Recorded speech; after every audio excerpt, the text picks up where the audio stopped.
So hello guys, ಈಗ ಆಟಾಡ್ತೀವಿ granny chapter 3. So ನಮ್ಮ granny chapter 2ನ ಪ್ರಾಕ್ಟೀಸಲ್ಲಿ ಆಟಾಡಿ escape ಮಾಡಿ ಸುಮ್ಮನೆ ಶೋಕಿದೆ. ನಾನು ಒಪ್ಕೊಂತೀನಿ, ನನ್ನ ಕೈಯಲ್ಲಿ ಆಟಾಡೋಕ್ಕಾಗಲ್ಲ ಈ ಗ್ರ್ಯಾನಿ ಚಾಪ್ಟರ್ 2. ಸೊ ಈಗ ಗ್ರ್ಯಾನಿ ಚಾಪ್ಟರ್ 3 ಆಟಾಡ್ತಿದ್ದೀವಿ. ಎಲ್ಲ ಕೂಡ ಮುಗಿದಿದ್ದು, ಈಗ ಗೇಟ್ ಎಸ್ಕೇಪ್ ಮಾಡೋದೆ.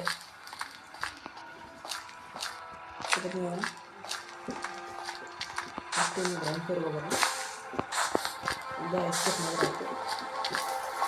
ಸೊ ಇದು ಪೂರ್ತಿ ಗೇಮ್ ಪ್ಲೇ ವಿಡಿಯೋನ ಅಂದ್ಕೊಂಡಿದ್ದೆ, ಆದರೆ ಇದು ತುಂಬ ಲಾಂಗ್ ಆಗುತ್ತಿತ್ತು. ಈ ಥರ ಮಾಡ್ತಿದ್ವಿ ಲಾಸ್ಟ್ ಇಷ್ಟ. ಸೊ ನಾನು ಎಸ್ಕೇಪ್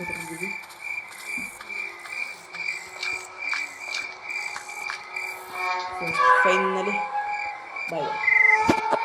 ವಿಡಿಯೋ ಲೈಕ್ ಮಾಡಿ, ಶೇರ್ ಮಾಡಿ, ಅದೇ ನಮ್ಮ ಚಾನಲ್ ಸಬ್ಸ್ಕ್ರೈಬ್ ಮಾಡ್ಕೊಳ್ಳಿ.